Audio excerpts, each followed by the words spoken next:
Have you ever felt exhausted? Not from work, not from your duties, but from the sheer effort of being nice.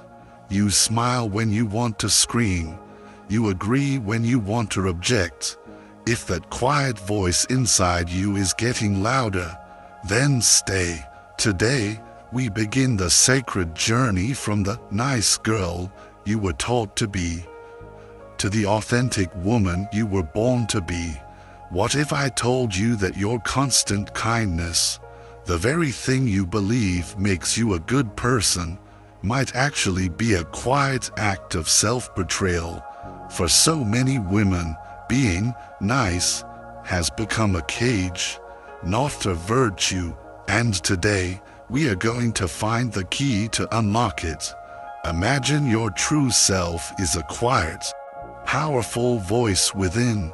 For years, perhaps you've muffled it with polite smiles and agreeable nods, all in the name of being nice. But that voice is getting louder, isn't it? It's a sacred whisper, pleading for you to listen. Today, we are going to turn up the volume on that voice and learn to speak its truth. There comes a quiet, yet pivotal moment in every woman's life when the act of being nice no longer feels empowering. It simply feels exhausting. You find yourself smiling to avoid a conflict you can feel brewing. You agree to please someone whose opinion you don't even share. You stay silent, hoping to be liked, to be accepted, to keep the peace. But deep inside, there is a sacred whisper, a persistent hum beneath the surface of your polite existence, and it's saying, "This is not who I truly am." Today, let us honor that voice. Today, we stop performing the role of the nice girl and begin the beautiful, courageous journey of becoming the authentic woman. From the time we were little, the lesson was simple, wasn't it? You were taught that being kind is good, that being sweet, agreeable, and pleasant is the currency you use to be loved, accepted, and protected. And so, you followed that well-trodden path. You smiled even when your heart was heavy or your body was tired. You said yes when every fiber of your being screamed no. You tolerated situations and comments that made you deeply uncomfortable, all to avoid the possibility of disappointing someone else. But somewhere along that path, your beautiful, genuine kindness began to turn into a quiet form of self-abandonment. You stopped choosing yourself. This is the inevitable outcome when kindness has no boundaries. It ceases to be generosity and becomes a sacrifice, not a joyful offering, but the painful one. You give away your precious time, your finite energy, your undivided attention, not because it feels right and true in your soul, but because you are terrified of what might happen if you don't. Will they still like me? Will they be upset with me? Will I be seen as rude, difficult, or, worst of all, selfish? These questions, if you listen closely, are born from fear, not from love. And when your actions are consistently rooted in fear, you are no longer being kind. You are performing. You are playing a part that you believe will keep you safe. You may think that always saying yes makes you a good person, but it doesn't. It just makes you available. It makes you convenient, and eventually, a subtle shift happens. People stop appreciating your giving and they start expecting it. That is precisely how burnout is born. It's not just physical exhaustion, it is a deep spiritual emptiness. because every single time you betray your own inner truth to meet someone else's need or expectation, you chip away at the very foundation of your self-worth. You are teaching yourself, on a subconscious level, that everyone else's comfort matters more than your own. But here is a profound truth to reflect on. The most powerful and genuine form of kindness is the one that includes yourself. A kindness that is rooted in self-respect. A kindness that knows where it begins and where it ends. Without that sacred boundary, kindness can even become a form of manipulation. You do good deeds secretly hoping for approval, for safety, for a sense of belonging. And when those things don't come, you feel hurt, resentful, even angry. Why? Because deep down, you expected something in return for betraying yourself. You must understand this. Being kind is not about never saying no. It's not about being agreeable all the time. True, authentic kindness is rooted in truth. And sometimes, truth says, no, I am not able to do that right now. Truth sometimes says, I see that differently, and I don't agree with you. And sometimes, truth says nothing at all and simply, quietly, walks away from a situation that compromises your peace. That, too, is a radical act of love. Love for your own well-being. Many women live with the deeply ingrained belief that if they stop being so accommodating, they will be seen as cold, harsh, or selfish. But that is a fear taught to you by a world that often benefits from your silence.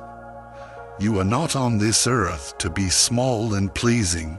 You are not here to bend your shape for every request, to cushion every difficult conversation, to soften every hard truth for others.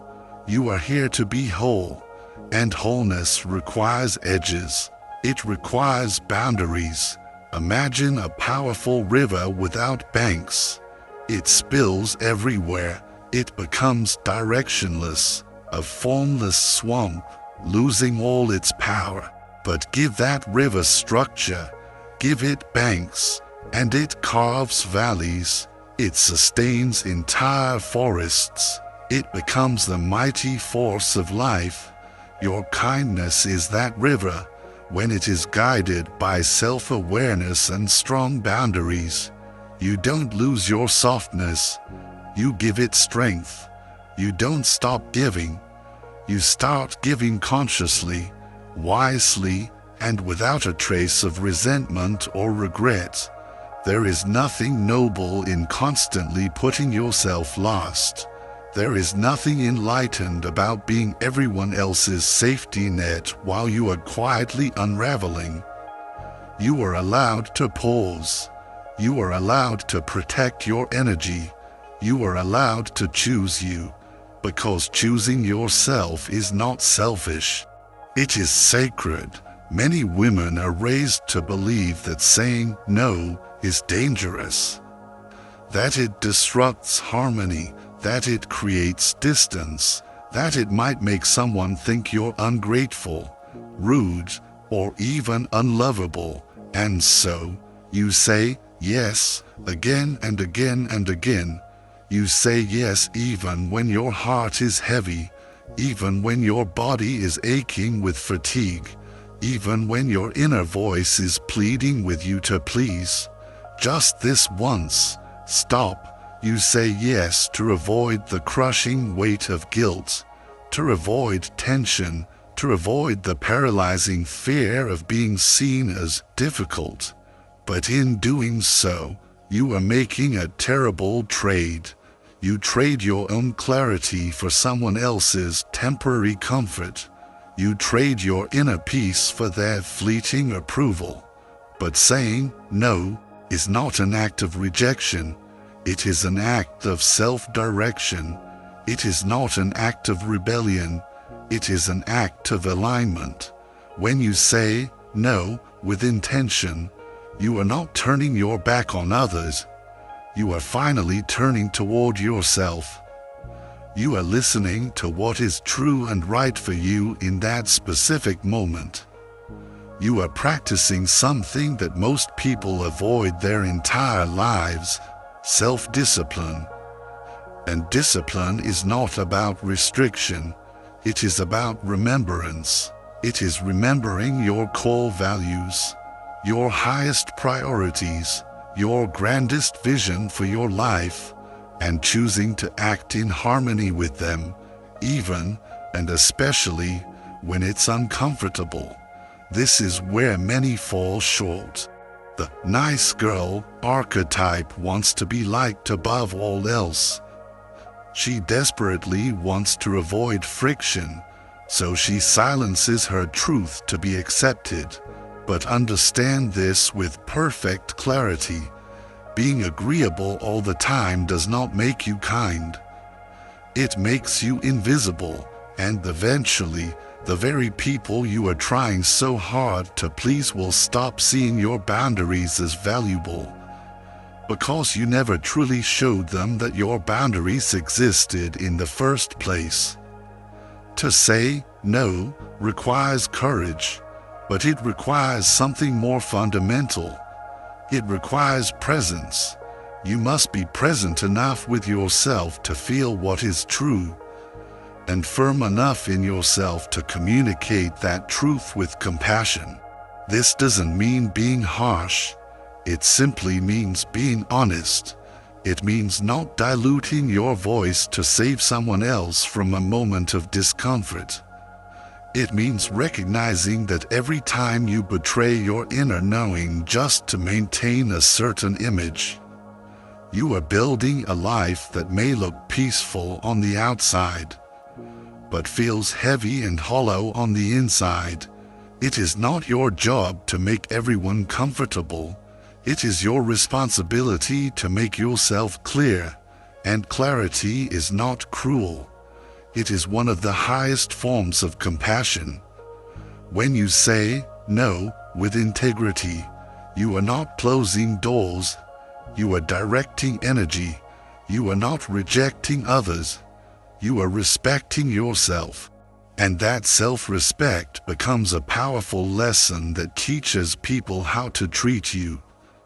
It teaches them that your time has value, your space has meaning, your presence is not a given, it is a gift. But what if they leave? What if they get upset? These are the ghost-like questions that haunt the nice girl. But I want you to consider this. If someone's presence in your life is conditional on you abandoning your truth, are they truly there for you? Or are they there for the version of you that doesn't challenge them, that doesn't speak up, the version that makes their life easier at the great cost of your own well-being? Your voice was not given to you to decorate silence. It was given to you to draw lines where necessary, to create structure, and to protect what is sacred to you. Saying no is not about becoming hard. It is about becoming real. It is about standing in your truth without apology, knowing that your worth is not tied to how much you do for others, but by how deeply you honor yourself. Because in the end, the most powerful person in any room is not the loudest, nor is it the nicest. It is the one who can say no with peace in their heart. And no need to explain. There's a subtle trap that many of us fall into without even realizing it: the need to be validated. It's the deep-seated need to hear someone say, "You did well," or "You made the right choice." And for the nice girl, this need can become a quiet, all-consuming addiction. She doesn't just want to be liked, she needs to be affirmed. Her entire sense of value begins to depend on this external confirmation. Was I good enough? Did I make them happy? Did they approve of what I said or did? When your sense of self is built upon the shifting sands of validation, you lose your center. You start performing instead of living. You carefully adjust your words, your actions, even your dreams, not because they feel true to you, but because you think they will win you applause. You walk into a room and your spirit immediately begins to scan faces for approval. You post something online and obsessively check for likes. You hold back your truth, not because it's wrong, but because you're afraid it might not be well received. This is not confidence.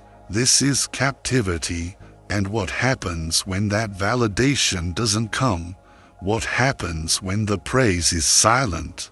When no one claps? When your immense efforts go completely unseen? Suddenly, your mood plummets. Your energy fades. You question your very worth. That is the devastating cost of living for external approval. You become fragile and unstable internally.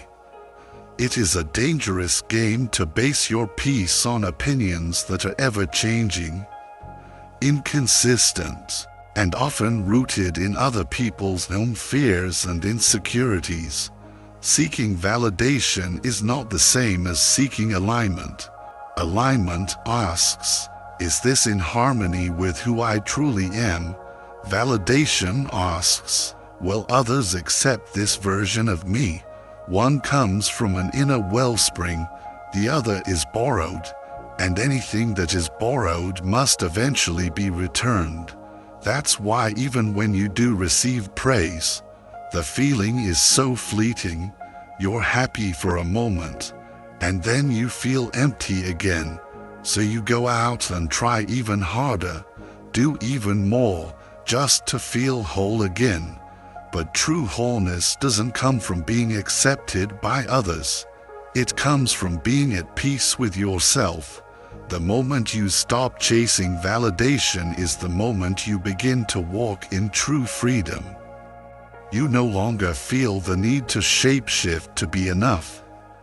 You no longer place your worth on a scale and let others weigh it.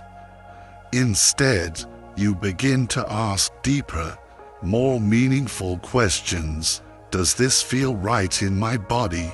Am I being honest with myself? Is this how I truly want to show up in the world? Regardless of who is watching, and when the answers to those questions are a resounding yes, you walk in integrity, you walk in power, even if no one claps. It is not easy to break this habit. Validation feels safe. It gives you the illusion of certainty in an uncertain world. But you must ask yourself, are you living a life that is truly yours? Or one meticulously designed to keep others happy? Are your choices born from inner clarity? Or are they performances crafted to avoid criticism? There is the quiet, unshakable power in being misunderstood by others, but remaining in perfect understanding with yourself. We've learned to say no with integrity. We've started the journey of detaching from the need for applause. But what comes next? What does it truly mean to stand in your power, even when the world misunderstands you? That is the next, deeper layer of our journey to becoming an authentic woman. This journey inward leads us to a profound liberation, letting go of the need to be explained, to be validated, to be understood by everyone. There is an unshakable strength that comes from no longer needing to explain yourself, from no longer seeking someone else's permission to say, yes, you're doing it right, because deep down, in the quietest part of your soul, you already know And when you begin to live from that place of inner knowing, you become solid, steady, like an ancient mountain, unbothered by the shifting winds of praise or criticism. Both become irrelevant when you are truly aligned. Let go of the burning need to be seen in a certain perfect light. Instead, focus on becoming the kind of woman who moves with truth, even in the darkness, because validation, like a flash of lightning, is brilliant but fades. But alignment is the eternal hum of the universe within you. It lasts.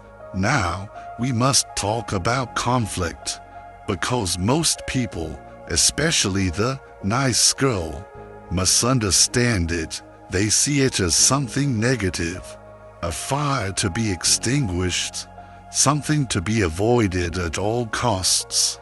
She has been taught to believe that silence equals peace, that by not speaking up, she is keeping things calm, that swallowing her own discomfort is a noble act of love.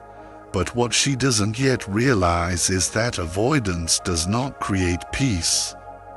It only creates distance from others, and more tragically, distance from herself. When you consistently avoid conflict, you are also avoiding clarity.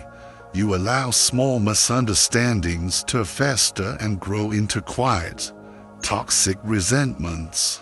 You allow destructive patterns to repeat themselves, unchecked, because confronting them feels far too uncomfortable. And over time, this pressurized silence builds and builds, until one day it erupts, not as strength, but as stress, as anxiety that you can't explain, as tears behind closed doors, as a smile that feels less like an expression of joy and more like a mask. You think you're maintaining harmony, but in reality, you are only delaying the inevitable truth. Conflict is not chaos. It is a catalyst for communication. It is a sacred opportunity to express what truly matters to you. It is a test, not of love, but of whether a connection is strong enough to hold the weight of honesty. And honesty doesn't always come wrapped in gentle, pleasing words. Sometimes it is direct, sometimes it is raw, but it is always more respectful than the slow poison of pretending. Avoiding conflict is almost always about fear. The fear of being rejected, the fear of being misunderstood, the fear of being labeled too much. So the nice girl becomes a master of agreeableness. She nods when she wants to challenge. She forces a laugh when she wants to pause and question. She says, "It's fine," when her heart is screaming, "This hurts me," and in doing so, she meticulously trains the world to overlook her truth. But there is nothing wrong with discomfort.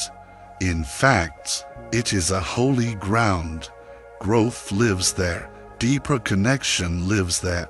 If a relationship, whether it is personal, professional, or romantic, cannot handle a disagreement, then it was never built on anything solid to begin with.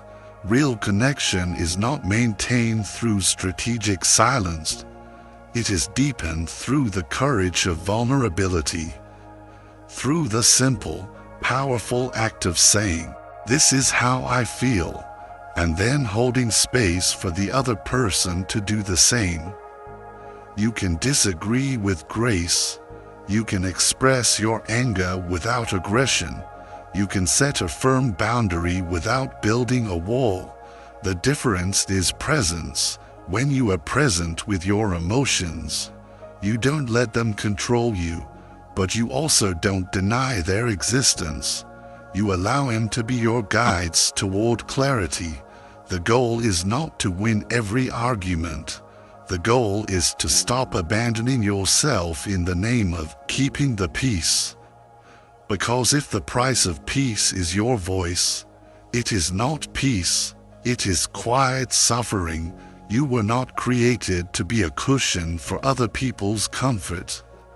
You were created to be whole. And wholeness includes the magnificent ability to face discomfort with courage. You may find that when you begin to speak up, some people will not like it. They may call you difficult, overly sensitive, or even cold. But you must understand that their resistance is not a sign that you are doing something wrong. It is a sign that your truth is disrupting a dynamic that once depended entirely on your silence. And that disruption is not destruction, it is a sacred realignment. Speak your truth, not to prove a point, but to honor your own inner world. Speak, not to dominate, but to clarify. Speak to allow yourself to be seen clearly, rather than constantly reshaping yourself to be accepted. And if your truth causes discomfort, let it, because discomfort is often the first step toward a deeper understanding. There is more power in one honest, difficult conversation than in a lifetime of pretending everything is fine. Pleasing others may feel like connection, but it is often a slow, subtle erasure of the self. The nice girl believes that if she can just do enough, give enough, say the right thing, and meet every unspoken need, then she will finally be loved. That being liked will bring her peace. That being accommodating will keep her safe. So she adjusts. She softens her edges until they disappear. She blends in. She becomes the beautiful, shape-shifting ghost in her own life, becoming whatever others need her to be. But each time she does this, she drifts further and further away from her own center. There is a profound cost to this constant pleasing, and it isn't always visible on the surface. It shows up as an exhaustion that sleep can't fix, as the quiet, simmering frustration that you can't quite name, as those haunting moments where you look in the mirror and feel like a stranger to yourself. Because the truth is, when you shapeshift too often, you forget your original form. You lose the sound of your own voice underneath the deafening noise of everyone else's expectations. You start to believe that keeping others happy is your primary job, and that if someone is disappointed or upset, it must mean you have failed. So you rush to fix, to smooth over, to absorb the discomfort, even when it was never yours to carry. But no one truly, deeply respects the woman who never says no. They may take advantage of her. Yes, they may praise her convenience and admire her willingness. But deep, soul-level respect, that is reserved for the woman who stands firm in her truth. Even if it ruffles a few feathers, when your actions are driven by the desire to be liked, your very presence becomes diluted. People may enjoy your company, but they don't feel your power. That's because your energy isn't rooted. It's floating, constantly adjusting to meet someone else's standard. But presence isn't built through pleasing. It's built through clarity, through knowing who you are, what you value, and what you are no longer available for. There's a universe of difference between being kind and being compliant. One comes from a place of strength. The other comes from a place of fear. True kindness has boundaries. It has discernment. It is not afraid to say, "I care about you deeply," but I will not betray myself to make you comfortable. That kind of radical honesty creates deeper, more resilient relationships, not a fragile, surface-level harmony, but a genuine, unshakable connection. You were not put on this earth to be easy to digest. You are not a product to be packaged and sold for acceptance. You are a living, breathing, magnificent expression of truth, and that truth deserves to take up space without constantly shrinking to make room for others. Your value is not in how much you give away. It's in how deeply you remain rooted in yourself while you give. It's in how you honor your own needs, even as you care for the needs of others. People learn how to treat you by the standards you set for yourself. If you always bend, they will never learn to meet you where you are. If you never speak up, they will assume your silence means consent. And if you continually abandon yourself, they will, on some level, begin to believe that you don't matter, even if they never say it out loud. But when you stop pleasing and start showing up as your full, honest, glorious self, something powerful happens. The right people will stay, drawn to your authenticity. The wrong ones will fall away, unable to handle your light, and in their place, you create a sacred space for relationships built on truth, not performance. Pleasing may earn you temporary affection, but your presence will earn you lasting respect. Being liked has become a silent obsession for so many of us. We are taught to be pleasing, sweet, palatable, to fit in, to be chosen, to be praised. So you learn to filter your words, soften your tone, and hold back your truth, all in the name of being accepted. And for a while, it works. You're admired. People say you're so easy to be around. But underneath that easy comfort, a deep ache begins to grow. Because being liked is not the same as being known. It is not the same as being respected. The nice girl desperately wants to be liked because she wants to belong. But in chasing that feeling, she forgets who she is without the performance. Her choices become filtered through the lens of, how will this be received? She hesitates to speak, not because she has nothing to say, but because she's afraid it might make someone uncomfortable. She hides her brilliant edges, not because they're wrong, but because she's being told they are too much. And the tragedy is this: in trying to be everything to everyone, she becomes no one to herself. But life is not about being liked. That is a fragile, fleeting goal. One that shifts depending on the mood, the moment, the audience. You can be the kindest person in the room and still be disliked. You can be honest and still be judged. You can be quiet and still be misunderstood. No matter how carefully you move, someone will always have an opinion. And if your worth depends on those opinions, you will never feel stable. You will always be adjusting, always be proving, always be performing. There is a quiet, sovereign strength in no longer needing to be liked. It doesn't mean you become cold or distant.